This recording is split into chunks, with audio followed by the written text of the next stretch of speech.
revelations that Kenyans were shortchanged during negotiations for the construction of the standard gauge railway.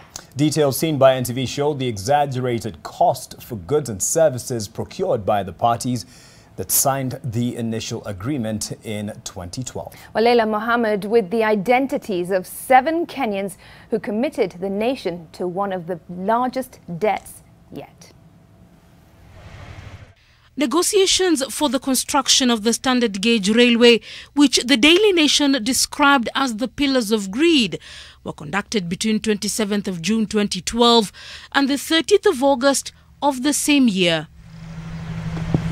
The Kenyan delegation was chaired by Solomon Ouna, a consultant for Kenya Railways and also the project manager in charge of the SGR development.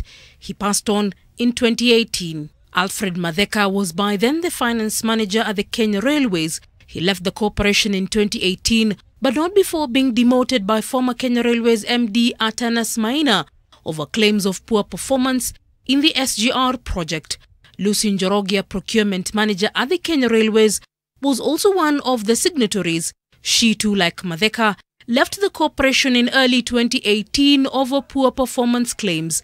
Mary Kitani, a one-time officer in the office of the Deputy President, was also a signatory to the deal. Kitani, who was once viewed as a powerful figure in government, has been the subject of a controversial and bitter contest in court with her estranged spouse. Stanley Gitari, the legal officer at the Kenya Railways by then, was also felled by the MD Atanas Maina in March 2018. He too was axed over poor management of the SGR project, which is now one of the biggest burdens to the taxpayer. David Mondali was the rail maintenance manager who also took part in the negotiations and signed the deal between Kenya Railways Corporation and CRBC of China. My friends, we are ahead of our payment schedule. Ahead. The Chinese delegation was represented by the general manager for the China Road and Bridges Company CRBC Kenya office, Li Klang, who led a 9-man team, 4 of whom traveled from their marketing department at the CRBC headquarters in China. The devil was in the detail. The contract quotes outrageously high figures for even simple tasks like landscaping. The document shows that grass planted along the railway stations was procured at a cost of 1 billion shillings. Those who signed on behalf of Kenya government agreed to the purchase of 112 portable radios at approximately 1.4 million shillings and 45 buses to shuttle workers at 25 million shillings each. The ideal market price would be about 10 million shillings a bus. 12 minibuses were bought at 12 million shillings each. Welding machines that actually cost 25,000 shillings in the market were bought at 442,872 shillings. The chief engineers enjoyed 5 million shillings worth of airtime for 3 months, with the government of Kenya spending top dollar on expensive furniture worth 11,500,000 for each one of them. Loudspeakers were bought at 28,800 shillings.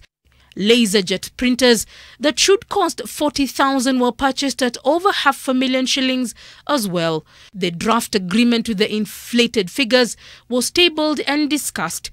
It was noted that the legal sections had been examined by the KR legal team and subsequently forwarded to the permanent secretary then in the Ministry of Transport, requesting him to seek legal opinion of the Attorney General before moving forward with the project that saw the trains begin ferrying goods and passengers on 1st of June of 2017.